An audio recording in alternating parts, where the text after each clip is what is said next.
Това, което най-често ми прави впечатление като резултат е, че хората се чувстват като цяло по-спокойни, по-свързани със себе си, започват да дишат по-добре, започват да спят по-добре, започват хората да слагат по-лесно граници, което е нещо много важно, защото всъщност това е голям проблем на повечето хора в обществото ни. Нервната ни система не е враг, тя е по-скоро наш съюзник. И ако тя реагира по определен начин, който дори може да не ни хареса на момента, той е за да ни предпази. И тя може да бъде регулирана, може да се работи с нея. Нужно е само да се научим как. Имала съм доста силни реакции, сесии, в които клиент започва да има по-силно изразени и неконтролируеми движения. Дори съм имала клиентка, която започна да говори на светлинен език. Но обикновено това не се е случило изцяло и само заради практиката. По-скоро човекът си го носи в себе си, а практиката подпомага на този процес да потръгне и да се развие. Здравейте, скъпи приятели, и добре дошли в подкаста на Coaching Creole. Следващия наш епизод, днешната ни среща, ще имам удоволствието да ви запозная с нещо много интересно, което е обвързано с нашата нервна система. Като говорим за нервната ни система, за цялостното ни състояние на тялото, на нашето съзнание, подсъзнание, а може би в някои моменти, не само в някои, в доста съществени моменти, се отнасяме и към нашите предци и неща, които са били преди нас, които под една или друга форма са ни предадени, как ние може би в някои моменти да ни се отразяват някои съществени неща в нашия живот тук и сега. При мен в нашото студио на Coaching Creole поканих един много мил и много на сърцето ми човек, Стефани Булмес. Тя е тук, за да ни сподели повече, да си поговорим повече за спиналната енергетика или така наречена на английски Spinal Energetics. Но се старая да говоря повече на български. Моля да ме извините, тези от вас, които ви дразни това. Нека да кажа добре дошла на Стефи. Добре съм те заварила. Здравей, Станислава, благодаря за поканата. Имам честта и удоволствието първо да те познавам тебе като личност, като човек, като една прекрасна дама. И второ, имах възможността да се докосна до това, което правиш.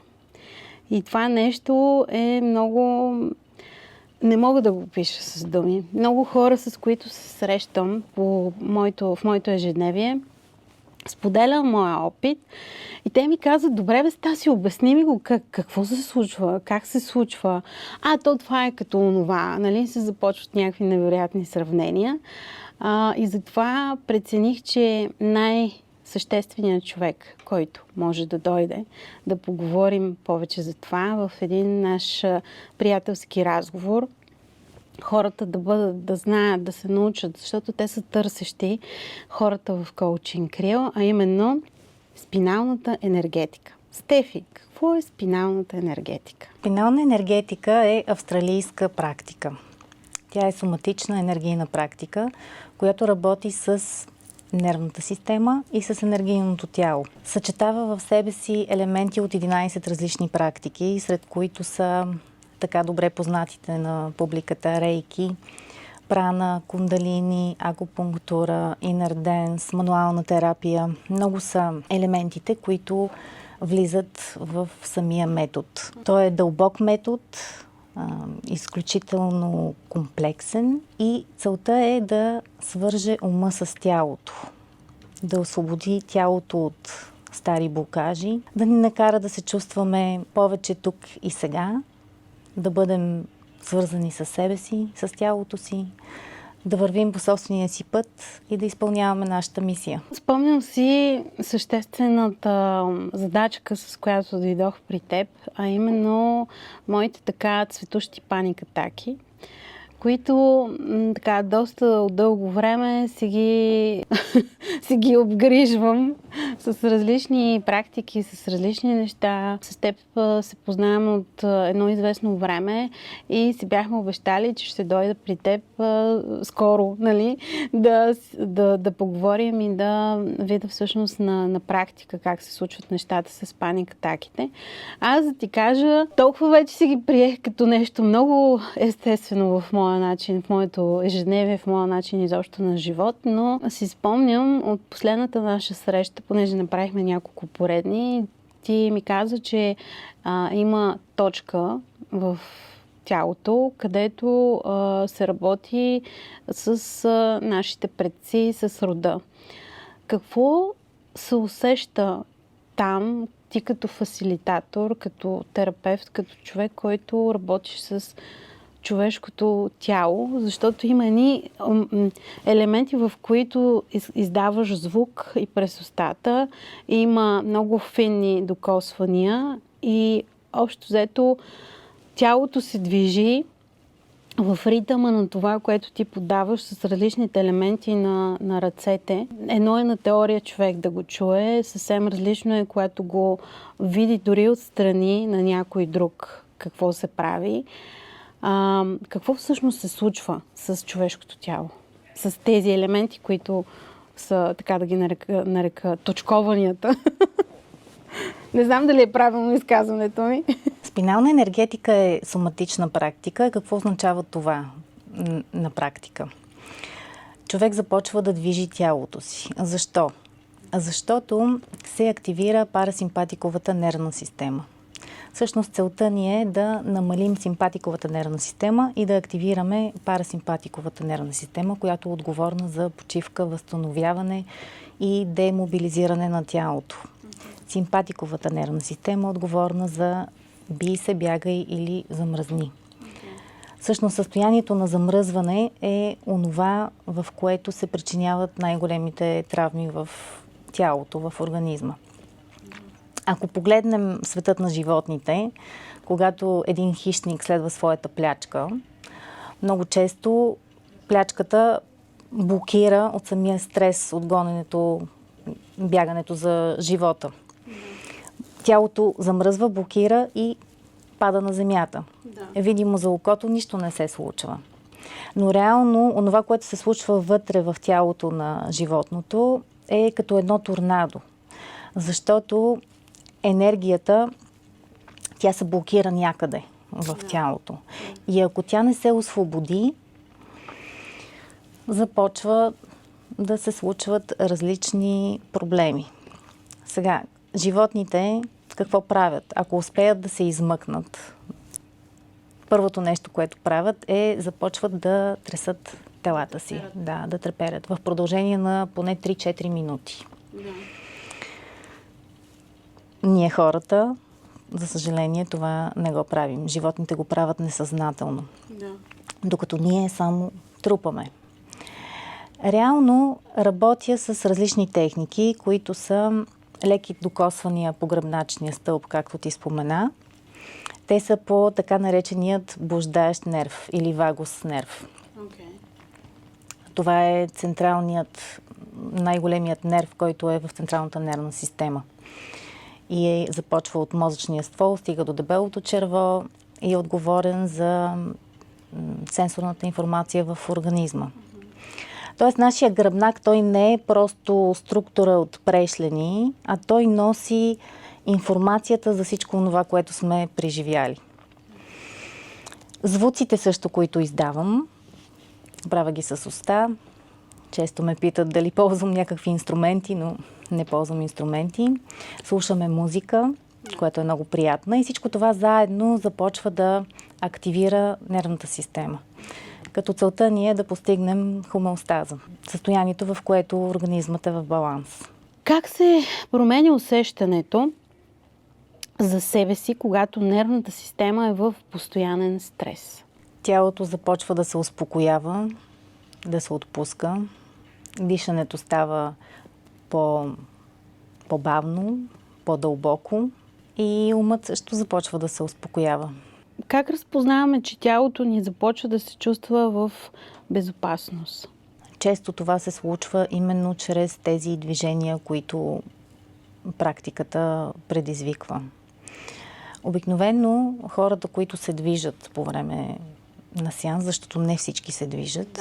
Да. Ще питаме за това. Това не означава, че практиката не работи. Да. Но хората, които се движат, те започват да се чувстват по-свободни да изразят себе си. Това може да бъдат хора, които в ежедневието си трудно изразяват емоциите си.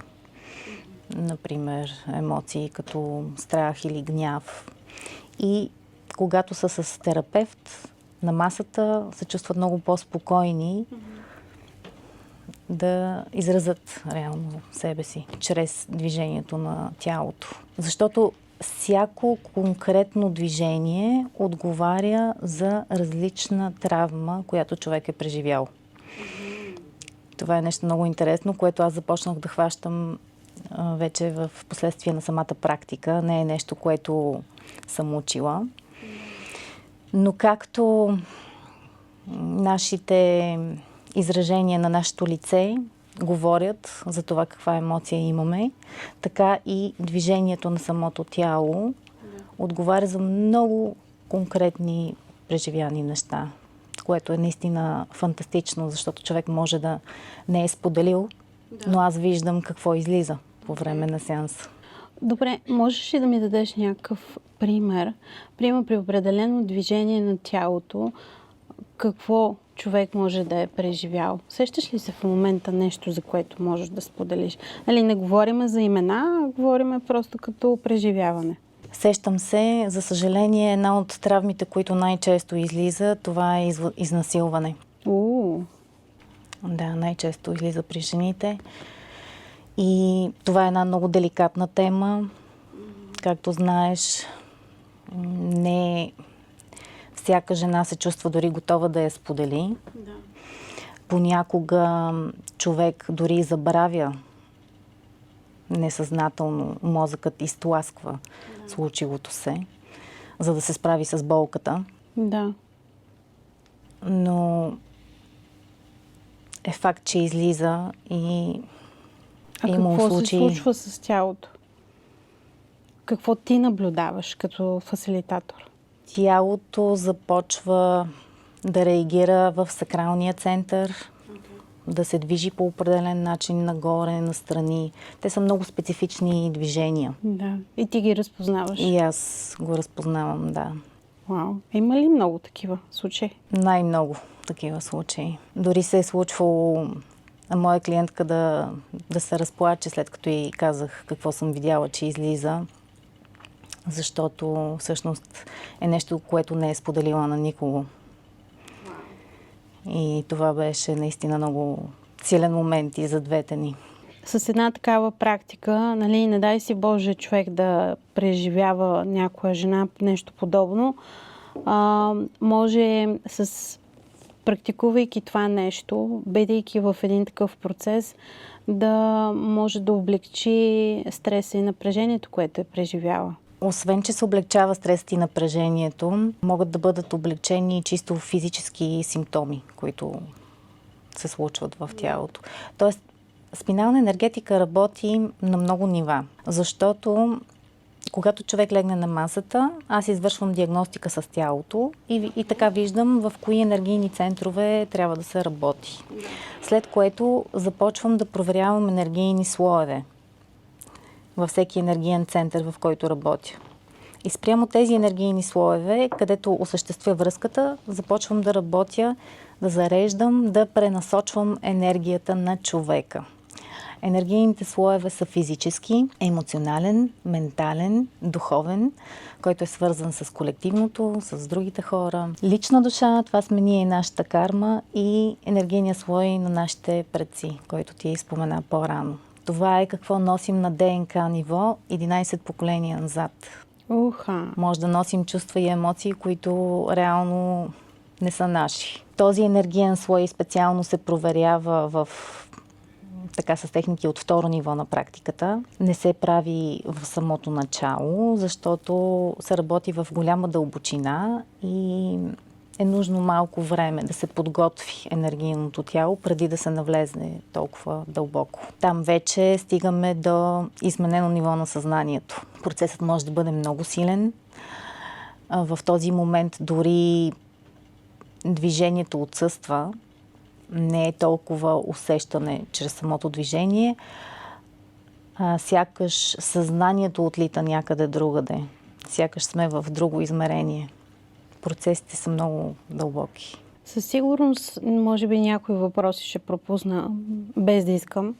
Разбира се, хората, които ни гледат в момента или ще ни слушат в Spotify, може да оставите в коментар, може да задавате въпроси и ние се ангажираме да отговорим на тях.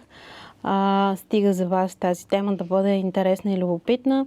Стефи, ти си първия и единствен към момента спинален енергетик в България. Как започна всичко?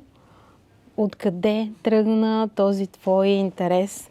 Или, може би, провокация на Вселената към тебе?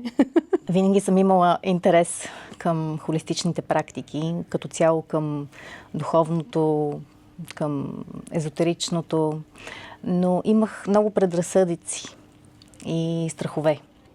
Какви? Какво ще си кажат хората? Дали е достатъчно сериозна работа? Идвам от семейство на предприемачи и дълго време работех в семейната фирма. Това беше голямо предизвикателство всъщност да се отделя, за да се занимавам с някакви странни неща. Много хора наистина се докосват до холистичните методи, особено когато вече медицината няма решение. Тогава, дори да не са вярвали в такъв подобен метод, опитват и са отворени.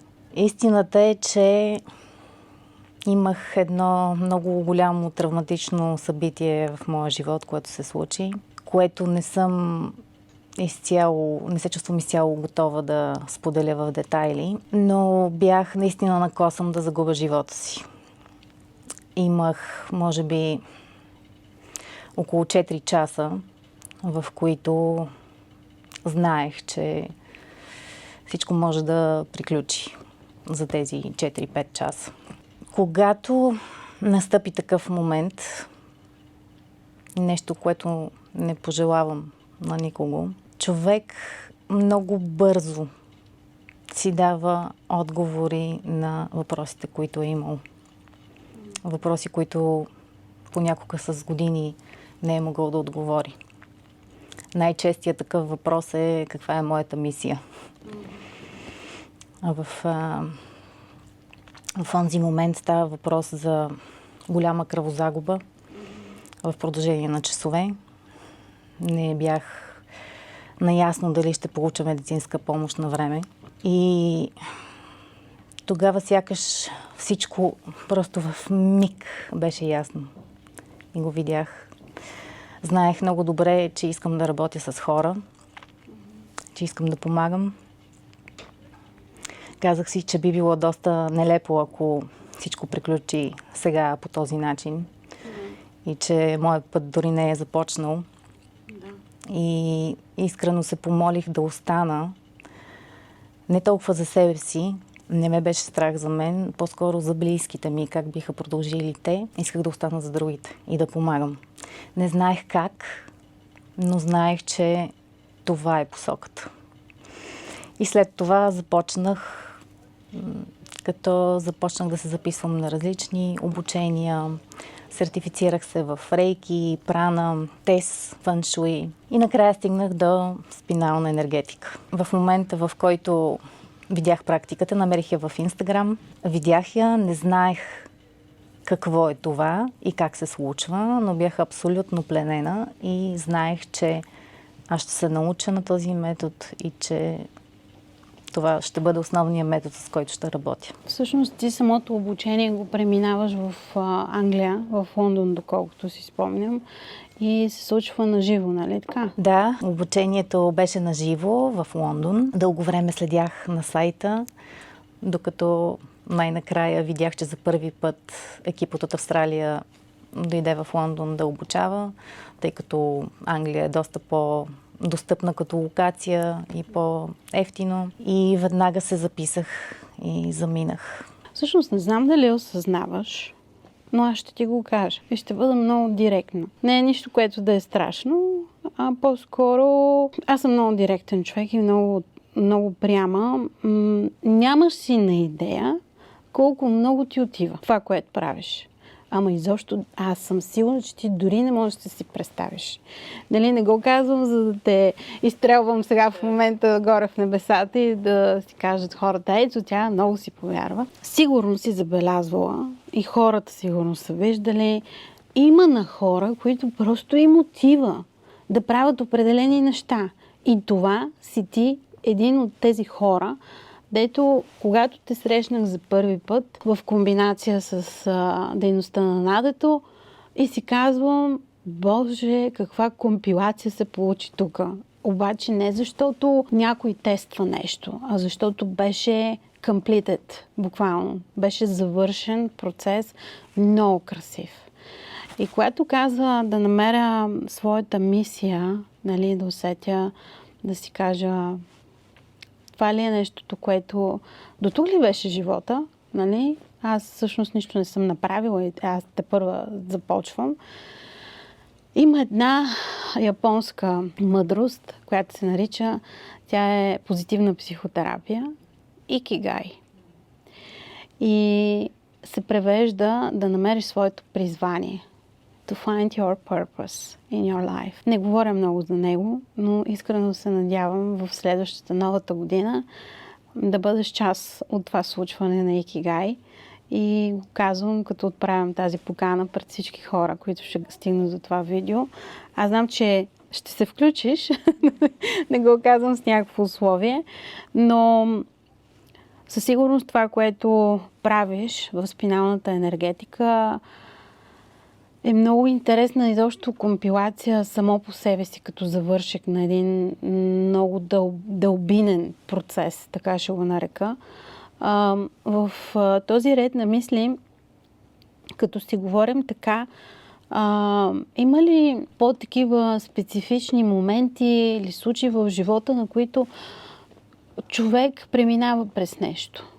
Дали силно трансформиращо, трагично, сега няма да изреждам всичко, но да кажем, прави ли ти впечатление кои хора достигат до тебе? Защото и това не е случайно, аз знам. До мен достигат хора с различни казуси. Понякога тези казуси са физически. Чисто необяснима болка за медицината някъде в някоя част на тялото и никой няма решение. Една от причините, поради която реших да се занимавам в тази сфера, беше и фактът, че аз страдах от хронични болки във врата 13 години. Болки, които започнаха когато бях на 25 годишна възраст и зараждала жена, аз имала моменти, в които не мога така да си мръдна главата и съм плакала от болка. Буквално. Ходих при всякакви специалисти, правих всякакви изследвания и ми казаха, просто трябва да се научите да живеете така. Нещо, което аз не можех да си обясня, как може да изпитвам подобна болка на 30 и какво ще бъде, когато съм на 60. Да. Последното място, на което отидох, беше при енергиен терапевт. И с 2 сесии болките изчезнаха. Разбира се, добре е да има поддръжка. Може да бъде веднъж в месеца, веднъж на 2 месеца, но е хубаво това да се случва. И защо всъщност болките продължаваха толкова дълго време? Защото те не бяха просто на физическо ниво. Не бяха само в физически енергиен слой. Затова и кинезотерапията, затова и лекарите реално не можеха да дадат обяснение. Когато отидем на кинезотерапевт, там се работи в 3D света, където материята се опитва да промени материята. Само че тук в спинална енергетика се работи в 5D измерението. Свързваме се с квантовото поле. Работи се с първоизточника. В моя случай това беше емоционалният енергиен слой. Всеки човек си има слабо място в тялото. И в моменти, в които аз се чувствам по-стресирана, ако това продължи по-дълго време, започва да стяга врата. При други хора може да бъде в кръста, в гърба. Зависи откъде реално идва стреса. Всяка емоция отговаря за много конкретно място в тялото. И когато ние се научим да разчитаме езика на тялото и когато успеем да се свържем с него, можем сами да си дадем сметка всъщност откъде идва тази болка, какво преживяваме и така ще може по-бързо да стигнем до процеса на изцеление. Също така, освен физическите болки, разбира се, много често идват клиенти, които са преживели загуба на любими хора, развод, чисто емоционално не се чувстват добре, търсещи себе си. Какво се случва, когато вече са положили някакви усилия? Какви са резултатите, които наблюдаваш? Има ли нещо, което така... Тук не търсиме най-най. Говориме за ония баланс, който според мен ни е много трудно да го достигнем в днешно време, в този забързан начин на живот. Но прави ли ти впечатление това? Какво всъщност хората постигат? Това, което най-често ми прави впечатление като резултат е, че хората се чувстват като цяло по-спокойни, по-свързани със себе си, започват да дишат по-добре, започват да спят по-добре. Това е казус, който се случва при много хора. Защото когато симпатиковата нервна система е активирана, това афектира пряко сънят ни, очите, получаваме често главоболия. Тези неща започват да изчезват. Започват хората да слагат по-лесно граници, което е нещо много важно, защото всъщност това е голям проблем на повечето хора в обществото ни. Хората не умеят да слагат здравословни граници. Това е много голяма тема. Въпреки че смятам, по мое наблюдение, хората вече много се отвориха към различни инструменти, с които могат да боравят, с различни обучения, на които участват, ходят, емоционална интелигентност и така нататък. Но въпреки това, сякаш не са си научили урока. Знаеш ли, според мен въпросът не е в научаването на урока, а в практиката. Защото, както каза, много хора ходят на обучения, много хора четат много книги, понякога неправилната литература и се чудят защо нищо не се случва. Важно да се чете правилната литература и след това да се прилага на практика в действие. Защото само действието започва да изгражда нови навици, а навиците формират характера. И нашата съдба пряко зависи от нашия характер. Нещо, което ние формираме. Чрез спиналната енергетика се въздейства върху мозъка. Започват да се променят междуневронни връзки. Огледалните неврони също имат значение. Намерението в работата е изключително важно. Именно за това много често, може би, и ти си срещала хора, които ги е страх да ходят на енергийни практики, да не би някой да им направи нещо лошо. Именно заради това, защото намеренията са много важни да са чисти и да са добри, да са в правилната посока.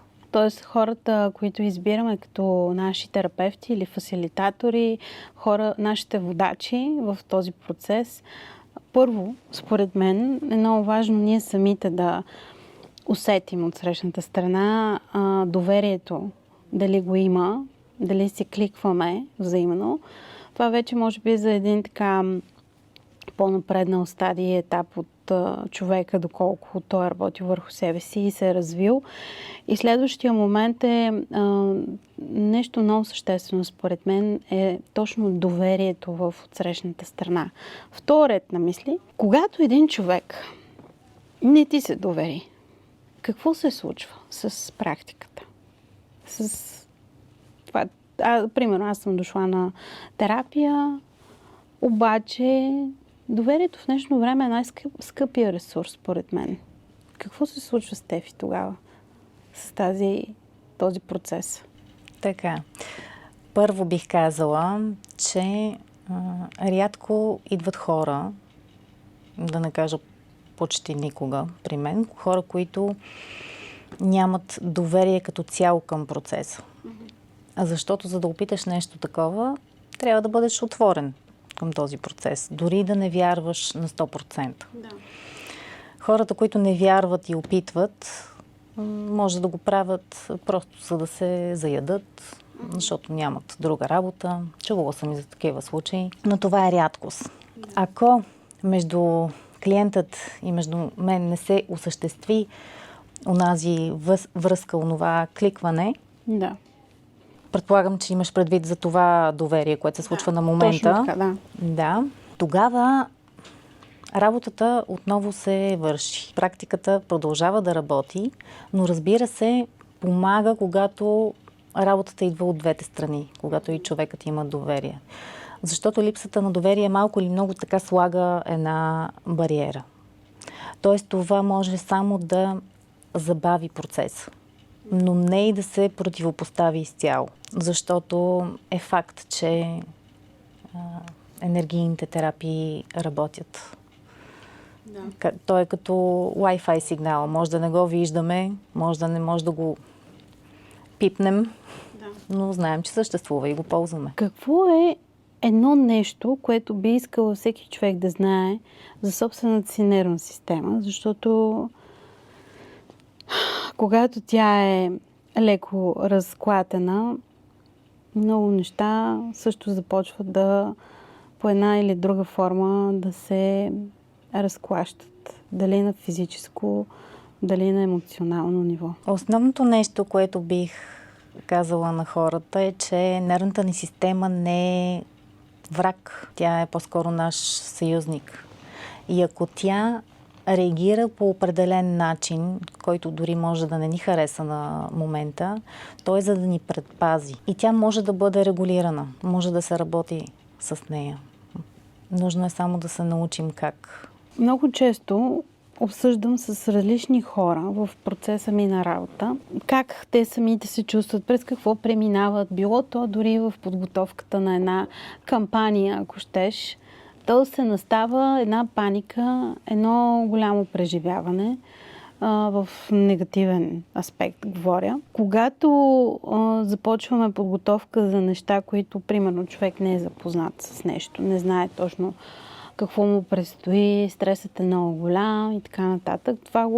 Защо го обяснявам по този начин? Това го съпоставям с твоята практика. Какво би казала на човек, който, примерно, се страхува да пусне контрола? Защото за мен контрол е един капан, който ние по несъзнателен начин си го слагаме. Бих казала, че контролът не е сила. Контролът не ни помага и е само една илюзия. Реално истинската свобода идва, когато пуснем контролът. И когато вместо да контролираме, се научим да управляваме, което е нещо много различно. Как да започнем да го управляваме? Да започнем да управляваме емоциите си, реакциите си, а не да ги потискаме. Защото контрола е именно онова потискане. И когато ние потискаме емоцията освобождава неврохимикали.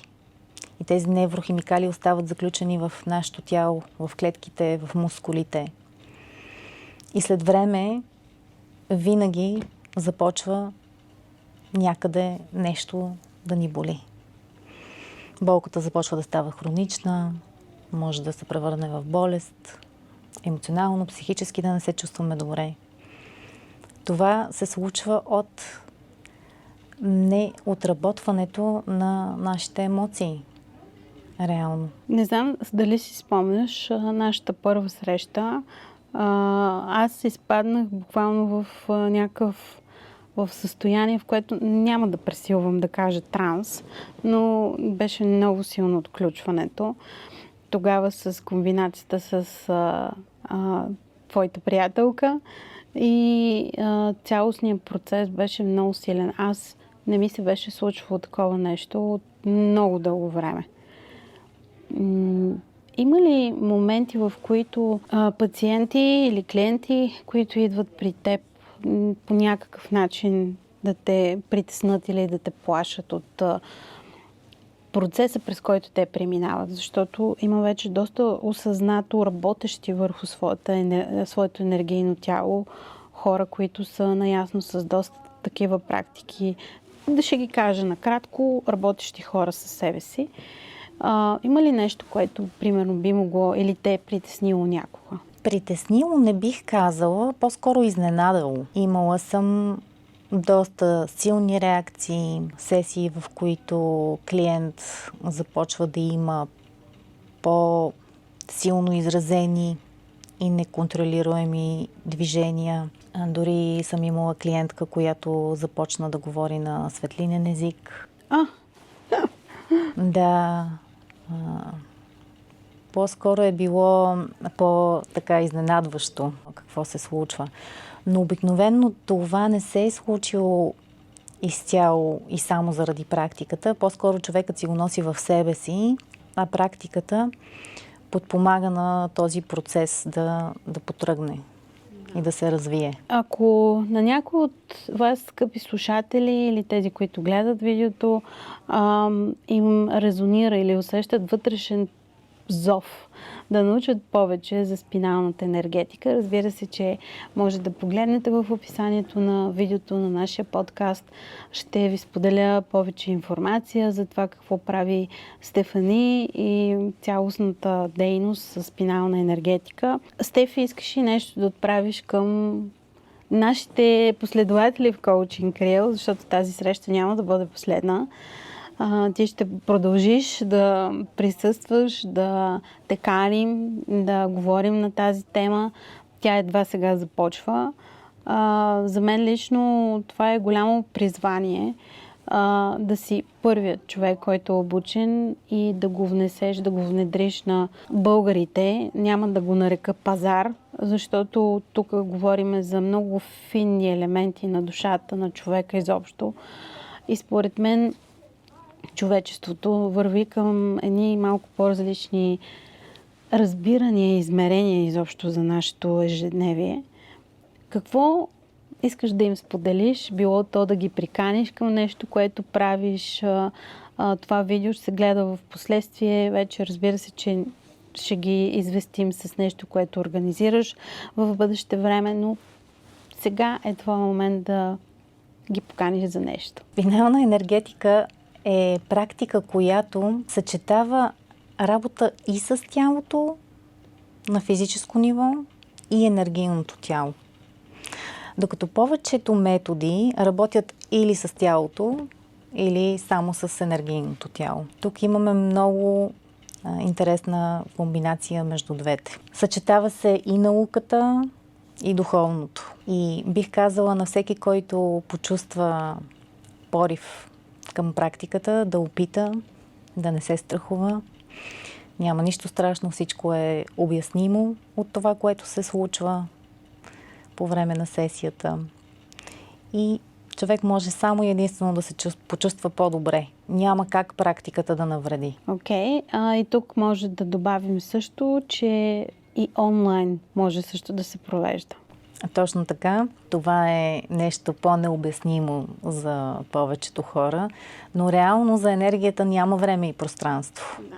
И работата се свършва и онлайн. Разбира се, не може да се извърши самото докосване по гръбначния стълб и тялото, но както методът рейки, прана се работи онлайн, така и Spinal Energetics. Да, супер. Ами добре, ние също може да споделим в края на нашата среща някои от твоите видеа, дори нагледно наживо да се види как се работи, за да придобиете някаква представа, скъпи зрители и слушатели. И от друга страна също да видят и погледнат видео, което представлява всъщност как показваш с пръста. Аз ще покажа как работиш с ръката си, дори от разстояние в онлайн пространството. Много е интересно и много любопитно. Spinal Energetics или спинална енергетика е иновативен холистичен метод, който съчетава работа с тялото, ума и енергията. Чрез нежни, но дълбоки движения около гръбначния стълб се активира естественият жизнен поток в човека. Тази практика подпомага освобождаването на натрупано напрежение, емоционални блокажи и стари модели, които пречат на тялото да се балансира само. Защо да опиташ? За да освободиш стреса и напрежението, които тялото носи несъзнателно, за да се свържеш отново с вътрешната си енергия и усещането за лекота, за да усетиш по-дълбок мир, хармония и яснота. Защото Spinal Energetics не лекува, а активира твоята собствена сила за самоизцеление.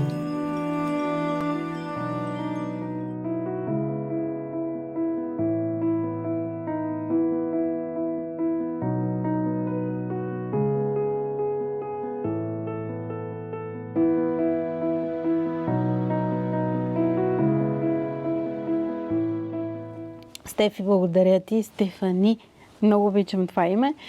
Благодаря ти за това, че беше мой гост в подкаста на Coaching Real. И аз много ти благодаря, Станислава. За мен беше истинско удоволствие и нямам търпение за следващите ни срещи.